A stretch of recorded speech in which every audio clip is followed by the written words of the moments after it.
आम्ही महिलांना 3,000 रुपये महालक्ष्मी योजनेअंतर्गत देणार, मोफत बस प्रवास जो आहे तो देखील देणार. कुठून कुठून? थेट प्रश्न त्यांचा. सरकारमध्ये आल्यानंतर ते आम्ही सगळा अभ्यास करणार, बरं. योग्य वेळी योग्य सगळे निर्णय घेतले जाणार. परंतु आता त्या ताई ज्या सांगतात हां. ती योजना खरी अजितदादांची आहे, एकनाथ शिंदेची आहे की देवेंद्र फडणवीस आहेत, त्यांच्या तिन्ही पक्षामध्ये मतभेद आहे.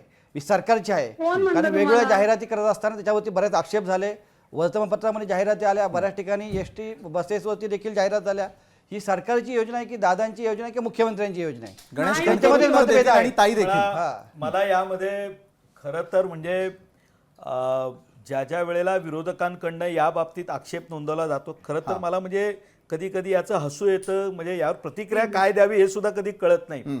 मुळात असं आहे की आमचं सरकार आलं, आता यांनी आम्हाला काही म्हणावं.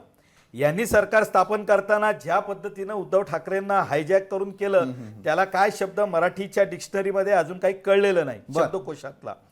परंतु मोफत प्रवास देणार ही योजना आम्हीच आणली ना आमच्या सरकारने. आम्ही 1,500 रुपये देऊ हे म्हटलं आमच्या सरकार.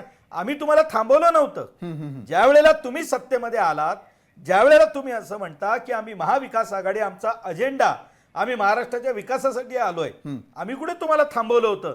तुम्ही का नाही जाहीर केलं? आत्ता तुमच्या जाहीरनाम्यामध्ये तुम्ही ज्या वेळेला महिलांना मोफत प्रवास देऊ, मग शरद पवार 4 वेळा मुख्यमंत्री झाले, का नाही त्यांना वाटलं द्यावंसं? आत्ताच का तुम्ही तुमच्या जाहीरनाम्यात टाकलं? 1,500 रुपये आम्ही म्हटल्यानंतर जर का एक कडकी आणि हे असाही शब्द तुम्हाला सुचू शकतात, कारण तुमचा अजेंडा तो आहे. तुम्हाला कोणी थांबवलं होतं? तुम्हाला आम्ही बोललो नव्हतं ना की तुम्ही द्या म्हणून. आता असं आहे की तुमच्या जाहीरनाम्यामध्ये जे काही तुम्ही लोकांसमोर मांडलं, अहो ते तर अर्धा आमचंच तर तुम्ही कॉपी करून केलेलं आहात.